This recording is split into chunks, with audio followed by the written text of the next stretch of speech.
Hi, I'm Liron Cohen. And I'm Mimi Torchin. And you're listening to Lady Parts TV, the podcast. Whee!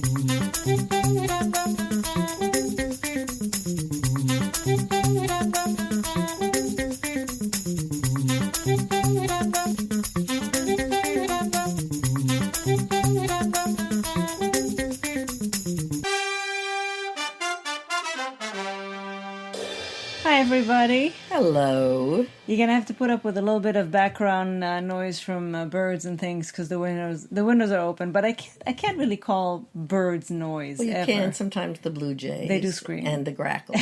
They're shrill, and the catbirds with their screamy meows. But we love them anyway. We do.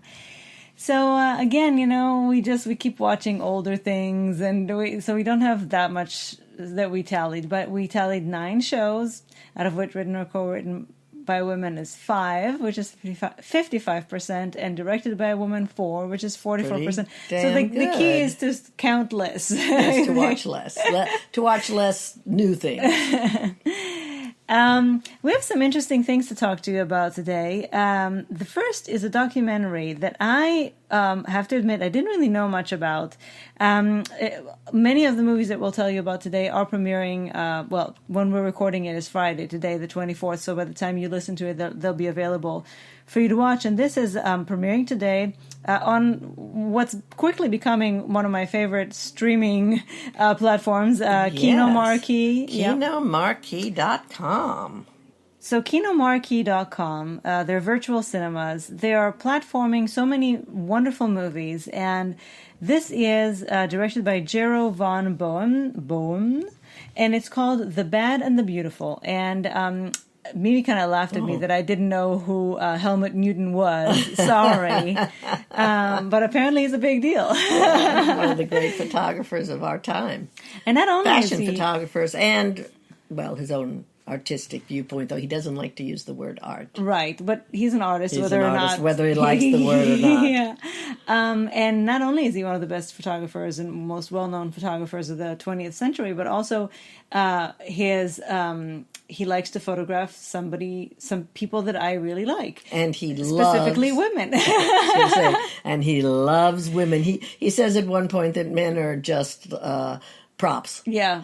Well, and that was in his photos. And that was the interesting thing about this, because somebody like Helmut Newton, who first of all, you should really watch this documentary, and then you'll see a lot of his photography. But even if you just Google some of his photography, first of all, he photographed some very famous women like Isabella Rossellini and Catherine Deneuve, Claudia Schiffer, Grace Jones, and many of these women, Charlotte Rampling. Many of these women are in this documentary, as well as his wife and creative partner June Newton. But when you look at the pictures, you'll kind of wonder, you'll ask yourself, is this somebody who loves women or somebody who's objectifying women? Is this misogyny or is this empowering? And throughout the film, watching all these different photographs and listening to the women he worked with, I kind of didn't know what to think, except that these pictures are stunning. And I think that's, again, you don't like the word art, I know, Helmut, but this is art, and art is meant to make you think. Yes, and talk about things. And have different points of view. Question things. And if I might add, these discussions, even before the Me Too movement and all of the awareness of what women have suffered up until forever, and will continue to, I'm sure, at the misogynistic hands of men, this question has been going on about his photography. I do want to point out 2 things. I'm sorry. No, that's all. This is not a new query about his work, but it just lays it all out. But the art has always overridden those questions, and when you listen, I find that most of the women did not feel right. So there are 2 things that I found in this documentary that made me lean more toward this is fabulous art rather than this is objectifying. And I think that when you're taking pictures of an object, then you're automatically, to a certain extent, objectifying. But the question is, what else are you doing? And the two things that I really liked about this documentary were, first of all, that all the women enjoyed working with him, said he was funny, that they didn't feel for a moment not safe. I think they felt respected. And these were many, many very famous women who are in positions of power right now. I don't think they would have been afraid to say. Also, a lot of these photo shoots took place decades ago, and he's already gone. He's dead. He would have turned 100, by the way, this year. So that's one thing. And the second thing, if you look at all these photos, even though he has the women in all sorts of bizarre circumstances and costumes, settings positions, and very bizarre. But there is one thing that I learned early on. When a picture objectifies a woman, you will pay attention to that when you're looking at ads now and other things. Oftentimes you will see the woman has no face. She's either certain body parts, but they're cut off and you don't see the face, or she's turned around so you can't see her face.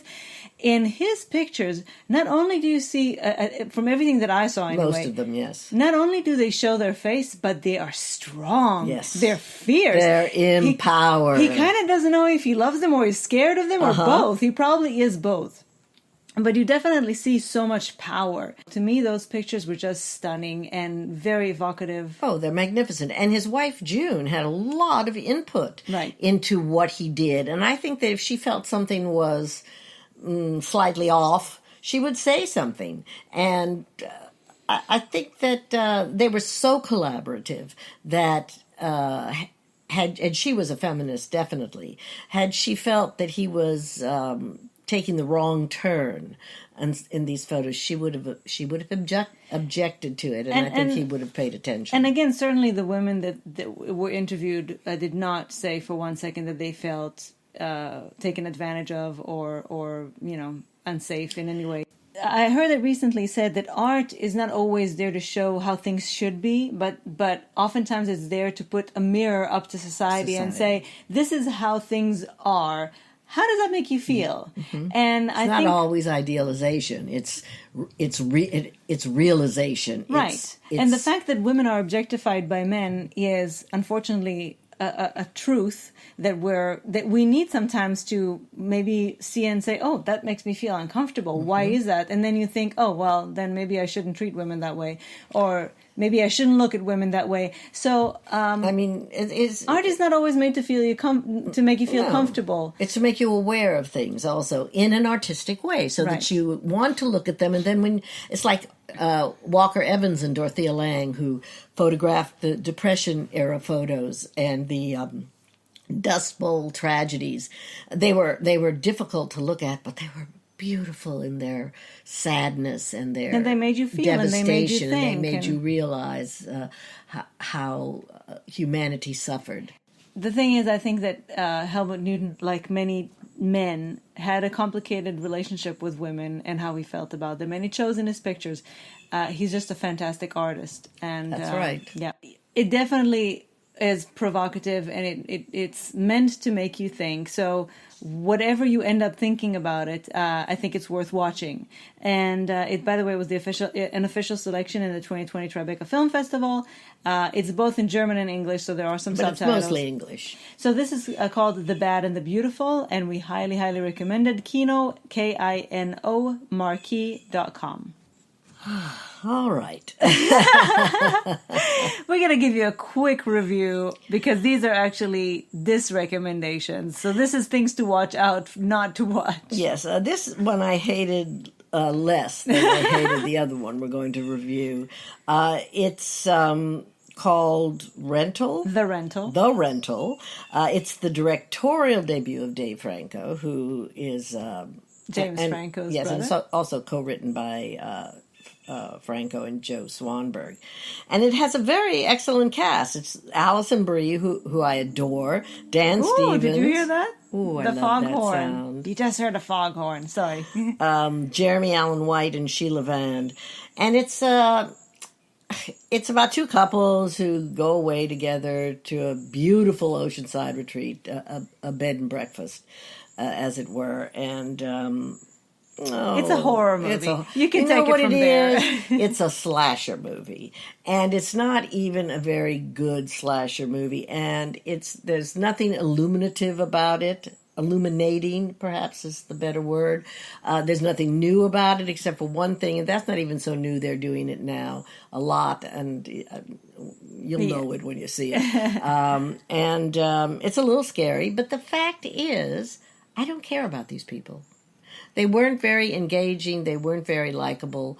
They weren't horrible. They just weren't people that I gave a damn about. In fact, the only person I cared about was the dog Reggie, the Frenchie, and every time there's a dog in a movie, maybe that's why I didn't like it, elevates the I scariness. worried the whole Of movie course.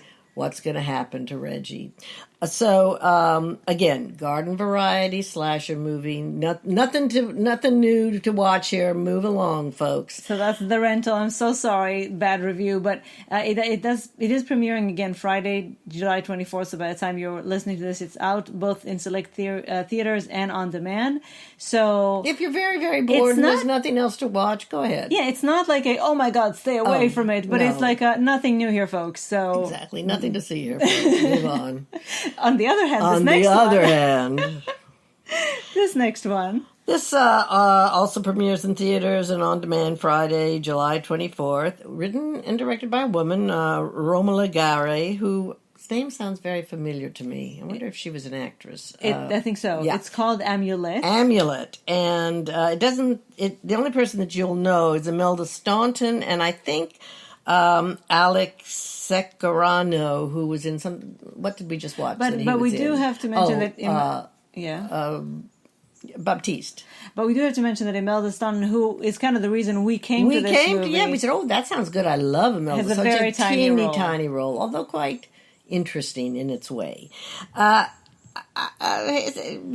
don't even know what it's about. It takes place after a war. It's in modern-ish It's about a times. man arriving at a. He's coming and he's homeless in London after a war. He's going to live with this lonely woman who has a mother, an older mother, who is up in the attic or Top something. floor, never comes down. And then demons, evil, devil, I don't know, something like that. Something very, very bizarre is taking place in this house. There's a lot of creepiness going on, but what it is, I'm not exactly sure. You won't be exactly sure either. There's this movie. It's just, it goes from to so there's what? And it's creepy. And it's creepy, and it's... There's a movie, I don't even remember what it's called, but there's a movie we once saw in our film society in New York, starring Jake Gyllenhaal. And the whole movie, we're sitting there thinking, what the fuck is going on? But, it's kind of... interesting. There was something about it. We waited to see where the hell he would go. And the last thing you see, he goes into a room, and when he comes out, he's a giant spider. But was he the giant spider, or was she or maybe the giant she was a giant spider. No. One of them was the giant spider. The woman turned into a giant spider. So that became our benchmark of low. Yes. And when Mimi finished watching this movie, she said, this is like a giant spider. So that's to us like a stay away. It's stay moody. Away. It looks kind of interesting. It's shot kind of interesting, but I mean, who cares? Really? Sorry. So this is the Amulet. This is definitely a disrecommendation. I'm sorry. Yeah, we hate, by the way, to do these recommendations, but sometimes things are just so bad. Yeah. And because we usually find at least one thing we can recommend something, but there are just some things that are unrecommendable. Yeah, exactly. And again, The Rental is not nearly this bad. It's just, why bother? Yeah. Now, this movie is kind of a keep an eye out for it, because we watched it through, on the Vineyard here, we have a Jewish society, and they have a film festival every year. Oh, it was this Jewish society. Yeah. I thought it was from New York's No, it's this Jewish society, yes.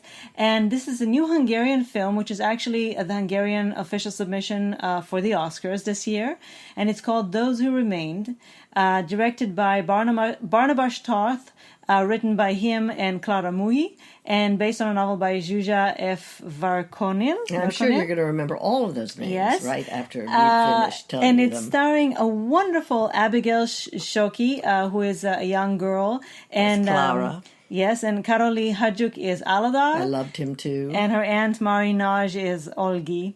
And it's a very, very tender film about it takes place right after World War II ended. Aladar lost his entire family in the Holocaust, and Clara is still waiting. Was left behind. She was left behind, and she's convinced that her parents will come back. She hasn't heard yet anything official that they're dead, and people are still discovered out there. And so she lives with the faith that they'll come. And in the meantime, her aunt took her in. She found her in an orphanage when they were looking for survivors, and she found her and she took her in.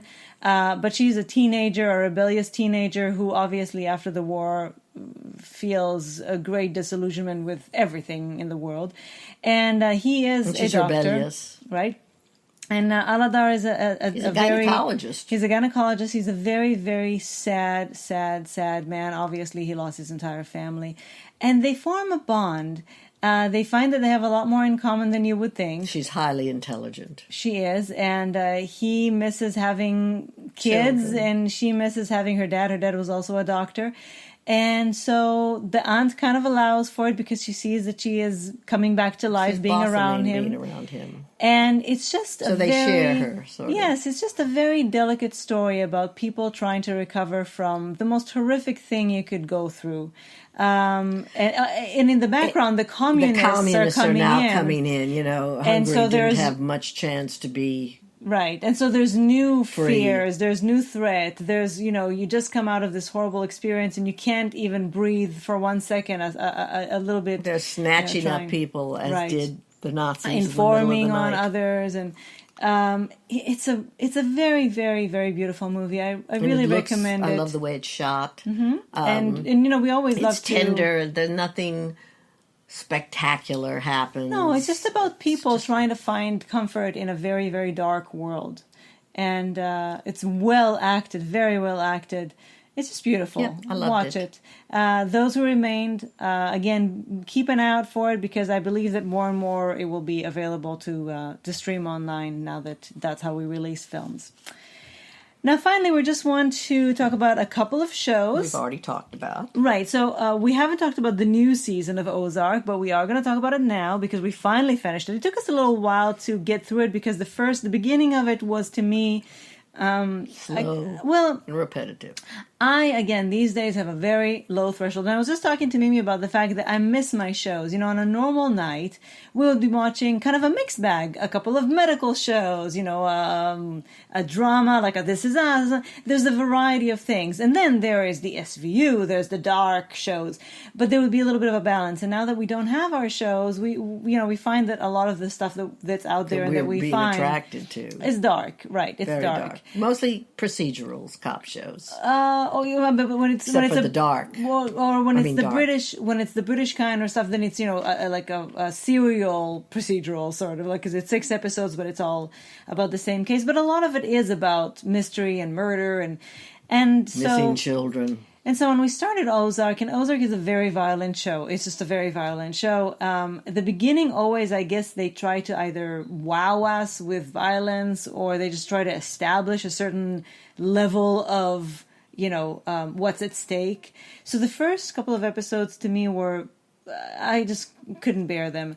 So it took us a while to go back to it. But once we did, But once we did, the more we got into the season, the more the season also became about the psychology, about the relationships, about family, about survival. Oh my God, and it became so good. And it especially became so good with the addition of the magnificent Tom Pelphrey, who Guiding Light fans will remember with great, great fondness. And everybody's talking about him for an Emmy nomination. He was just, to me, if we nominated men the center of this season. I remember when I first fell in love with him, and I would just say Tom Pelphrey, Tom Pelphrey, Tom Pelphrey, apropos of nothing in one of my editorials or something. He's just... And speaking of Tom Pelphrey... the things he brought out of Laura Linney's character in this season. I mean, she just had the best season He plays yet. her brother. He plays her brother, right, who is mentally ill. He's bipolar, right? Yes, and he is... You just the range of emotions the guy displays in this edge. This was a very good season for everybody. Again, Laura Linney had a spectacular season. Julia Garner, as always, blows my mind. Julia Garner is going to be one of the great actresses of her generation. There's absolutely, she already is. Yeah. And Janet McTeer was fabulous. Sublime. The kids, all of the kids. The kids are always great. Yes. The person who sort of always leaves me cold is Jason Bateman. Because he, no matter what he's going through, he almost always has the same affect. And I think it has to do with how he's holding himself together. Yeah. He has as to, a character. he has to keep himself very, very cool and collected. Cool, calm, and collected, or he'll explode. Probably his head will blow off because of all of the stress of his life. Yes, but he was very good also, and yes, and I very much like the addition of the FBI agent, played by somebody I haven't actually seen before. Jessica Frances Dukes. Yes. Anyway, this turned out to be such a good season, and again, the more they went into this is the greatness of this show. It's the psychological complexities of this insane situation that they're trying to maintain a normal life themselves. And these are just sort of ordinary people who all of a sudden are laundering money for a drug cartel. And that's another thing I want to say, that one of the things that really bugged me in the beginning, in the first couple of episodes, is what I thought they were doing with Laura Linney's character. But as the series progressed, you see so much more layers, and I was very happy as to what she was doing and trying to do. Now it's wonderful. It's absolutely excellent. Just get past the first, watch them. Yeah. You'll need to. Yeah. But get past the first, 2 or 3 episodes, and then that's it. You will binge. And next season is the final season, so I'm looking forward to seeing how they wrap this up, and I'm glad that they're not stretching it out. Now, we are running out of time, but we just want to mention, this is a show we've already reviewed, so we're not going to give you a full thing. It's already one of the great shows that we nominated seen. it. Yes. Stateless. I just want to say that we're not going to give you the full brief here because we already have. So if you want to, you can just go and search in the search bar on our blog, and you'll find the podcast where we reviewed it a long time ago before it came to Netflix. At least a month ago. But now it's on Netflix. Yes. So if you haven't watched it, you must watch it. You must watch it. You must watch it. It has great meaning in our society. It is so sad. It is so bleak, and even though it is, you cannot take your eyes from it. Yvonne Strahovski. I just hope Yvonne Strahovski does not become the Susan Lucci of primetime television, because she already should have won 5 Oscars, Emmys, and I know she'll be nominated for this. And by the way, even though it takes place in Australia, unfortunately, it's relevant to the whole world, and including and especially us. And what we've just learned yesterday, because we watched a Q&A Zoom session with the cast. And executive producers led by Kate Blanchett. Yvonne Strahovski was also there. What we also learned was that we didn't know, and if you're Australian, you probably did know, that actually the case of the white woman who was found in one of these detainee centers was actually a real story. I mean, not this story. Not exactly, but just what they said is, they noticed, because actually this already happened in about 2004, and what they noticed was that all these refugees that have suffered at the hand of the bureaucracy so egregiously, and then it takes one white woman to finally talk about it on the news, to finally bring it up to a national conversation. Yes, because she was there by accident. Kind of. And so they decided to again use this Trojan horse of the white woman story to tell you the stories, to tell you this story of these the refugees. Because somehow or other they think people aren't going to be interested in just brown people, in just people who are displaced, people who are not like many of us. She is sort of at She is at the center of this But story, she is but the stories window. around her. And actually, we found out also that a lot of the background actors were actual refugees who actually went through, and the detention center was basically 1-for-1 for the real detention center that was just a few miles down the road. Yes, they rebuilt it exactly because they have been updated a little bit. They have been made a little bit more livable since 2006. Yes, right. Yes, the conditions. Well, but at the same time, what's happening right now is this offshore detention centers that they're talking about. Right. Is that now there's a law passed in Australia that anybody who comes by boat cannot enter, set foot on Australian soil. So they made these offshore detention centers. What are they, on boats? On little islands or something, I don't know. And so they never said, and this state of statelessness is when you belong to you're a citizen of nowhere. You have no passport. You can't go back. You can't go forward. You're just stuck. You're at the mercy and they have of the bureaucracy. And this idea of the indefinite detention, that you're just there. People sometimes go through this for years and decades, just living just completely at the mercy of these people who don't seem to display much mercy.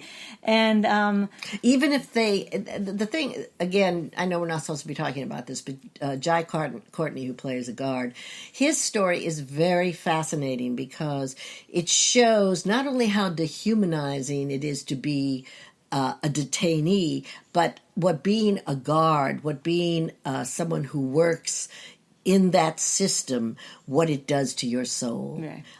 Exactly. And that's how you deteriorate. And he's a very important character because he represents, as far as I'm concerned, almost a society. People who become hardened to things. And also the abuse of power and how power corrupts and how... So many things. Yeah. And mental illness, especially because...